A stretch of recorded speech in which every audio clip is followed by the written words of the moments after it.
Finally, after all this time.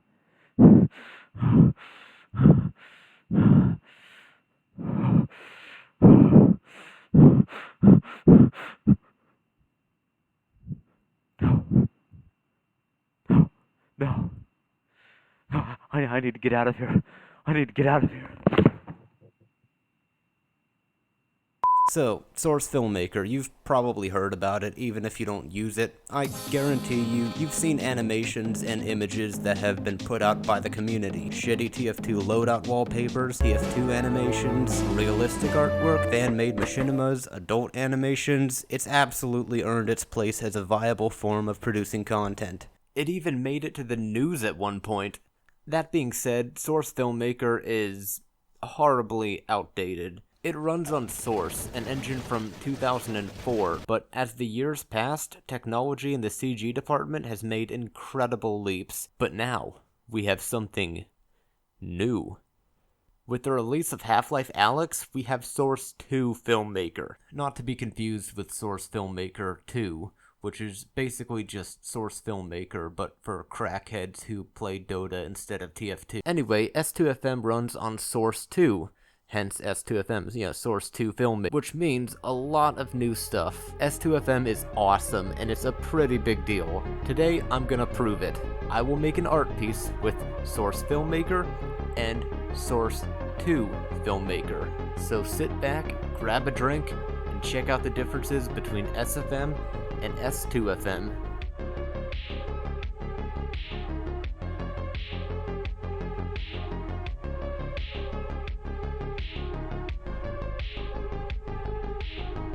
So we'll start with Source Filmmaker, the first one. Whenever I'm making artwork, I like to load in all my models first and figure out what I want to use to make what I have in mind. This time around, I picked a starry sky with this glowy thing in the background for that sci-fi feel. Now that all the models are loaded in, it's time to build the foundation. It's a pretty common trap to just build a flat plane as a foundation, and it's kinda boring. You need some verticality in your ground, which is why I personally love this ground model. It makes it really easy to form uneven terrain by just copy-pasting, rotating, and changing scales. I have my terrain. Now this is my foundation. From here, I'm gonna add a bit of variety by placing some different rocks on the ground. Notice how I'm using the rocks to block the view of the horizon.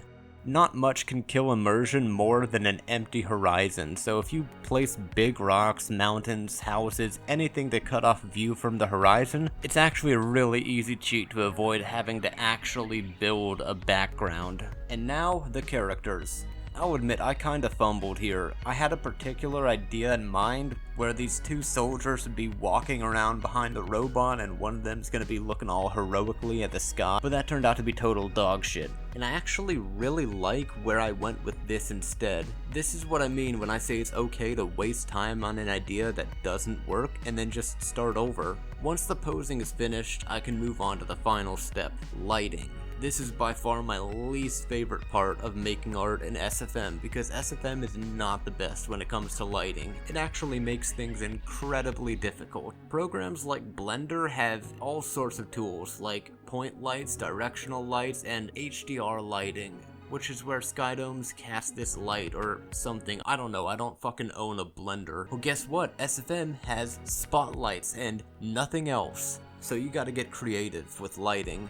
I'm gonna start with the actual sunlight. Our sun in this case is gonna be the big glowy thing in the sky. A long time ago, I would have just placed sunlights as far away from the scene as possible, but I've actually since learned that's actually not a great idea because it decreases the quality of your shadows, which means you actually want to place your sun as close to your scene build as possible. Preferably, you don't even have to remap your far Z. I had to increase the range a little too much for my liking, but this is the exception to the rule, or however that saying goes. You might have also noticed I turned up the radius a little. Radius is a game changer when it comes to lighting, and a lot of people don't even know it. Lots of people assume it doesn't do anything because when they mess with the slider, nothing happens. Hot tip, bring up your radius, then hit tab. Let it load for a second, boom, there you go. And that brings us to ambient lighting.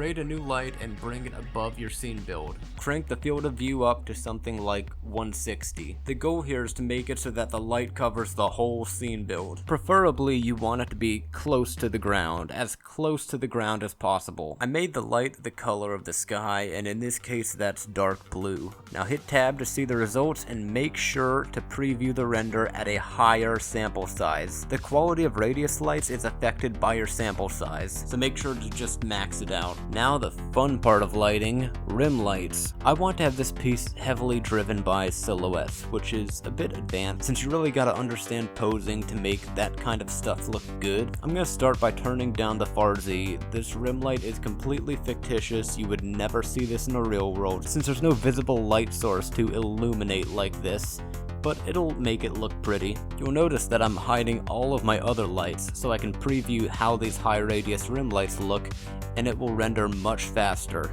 The rim lighting is pretty standard here, high radius, low range, meaning I can just duplicate the light and put it on the other side. I turn the lights back on and see how it looks with everything else. That's nice. Lastly is adding some volumetric lights just to give it a little bit of bloom over the light sources. It's a very subtle detail, but it can make your artwork look less flat, and done. The fill light is very dark, which leaves the majority of the heavy lifting up to the rims and basic silhouettes. It's a bit risky since you need to understand posing to rely on silhouettes to carry your artwork, but I think it turned out nicely. Overall, it's cinematic, but not necessarily realistic. Now let's take this piece of work right here and just pump it into fucking overdrive. We're moving on to S2FM. So there's a lot that makes S2FM better than SFM. The gist is that it's a lot easier to make high quality wallpapers. You're gonna see how in a moment. So here's my scene build. Just kidding, that's not a scene build, that's a map. That's right, you can see that there's been a massive improvement in quality from Source 1 maps. Maps in S2FM could genuinely hold up as their own artworks. I'm still going to be doing a scene build, of course. First, I'll fly across the whole map so that it's all hidden away. That way, all I have left is the sky. You can see I've already got a few models set up currently because I accidentally deleted my old recording. You're not missing much. Oh, this is gonna fucking suck. Alright. Fuck.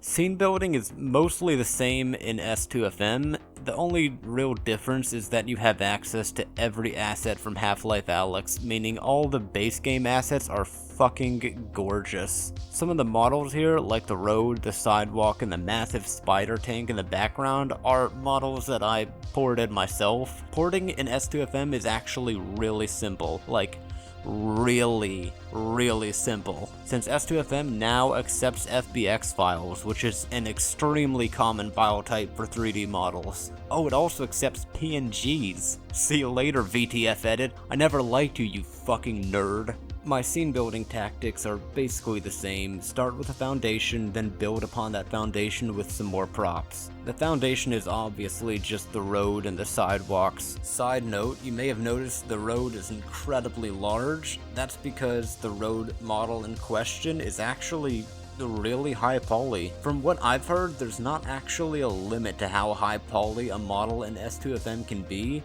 Granted, the same was technically true for SFM, but it was significantly more hacky. Like, you had to chop your model into individual 46k vert pieces. It doesn't matter. The point is, I have a very high poly road, but what happens when you copy paste a road that has 300,000 verts 50 times? Well, what the fuck is 300,000 times 50? Oh, okay.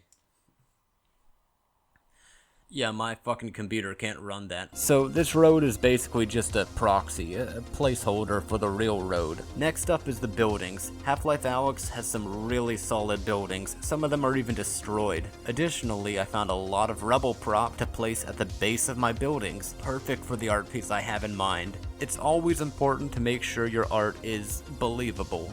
If a building is destroyed, there has to be visible rubble somewhere. From here on, it's just a matter of copy-pasting over and over and over again, and playing around with the scale of the buildings since they're way too big. Like I said earlier, it helps to eliminate the view of the horizon as much as possible, since it means less scene building. Putting up walls on both sides saves me a massive amount of time, which I can reinvest into scene building what's actually in front of the camera. And setting up a bunch of rubble in the middle of the screen means I don't even have to worry about building an entire downtown, so perfect. What I'm really trying to set up here is the composition of my idea beforehand, as you can see. My composition's gonna be mostly centric oriented. Everything will be framed down the middle, basically. The goal is to have that classic pose where you have a little person in the foreground and a big person in the background. I want to make my character seem small. And now, scene build time. It's time to turn this urban environment into a real city, which has been destroyed. So of course everything has to be scattered all over the place with no rhyme or reason. Bushes? Sure. Random concrete barricade? Why not? Bunch of crashed cars? Heck fucking yeah. And finally, I do something with those buildings in the background, perfectly obscuring the horizon and simultaneously making the big tank look even bigger. Now we move on to lighting, no longer my least favorite part, because you get a large selection of cool tools to work with. My personal favorite is point lights. They go really well with high range and high radius to form the perfect ambient light. Environment lighting's gonna be pretty simple this time around. Since I'm going for an overcast day, I only really have to use 2 high range point lights with high radius just to get the intended ambient lights. And then I add a directional light, another cool feature about S2FM. Basically, it's just a light coming from a direction rather than a point in space, which is useful for making sunlights. In this case, I use it less as a sunlight and more as a subtle key light. I'm only 3 lights in, and this is already looking pretty killer. As I was working on this, I could tell I had something. I had a little bit of blue ambient to give some more color to the shot before jumping right into adding a subtle rim light over the character's head. Again, it makes no sense to put a rim light there from a realistic standpoint, but it helps make the character stand out better, which is good. And as long as it's subtle and doesn't jump out at you, it's fine.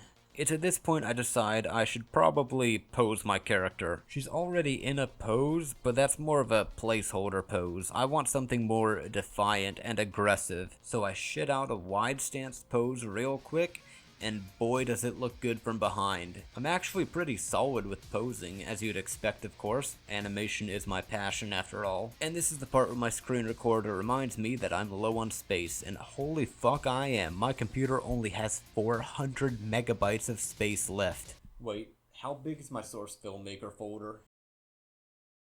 Oh no. Oh no. Oh no. I wasn't aware of this, but every time Source Filmmaker crashes, it creates a mini dump file, a crash report if you will, and each one is about 35 megabytes. I had nearly 100 gigabytes worth of mini dump file. That's how often Source Filmmaker crashes. Jesus fucking Christ. Thankfully Source 2 Filmmaker seems to be a lot better with not crashing. I was able to continue recording after deleting my homework folder.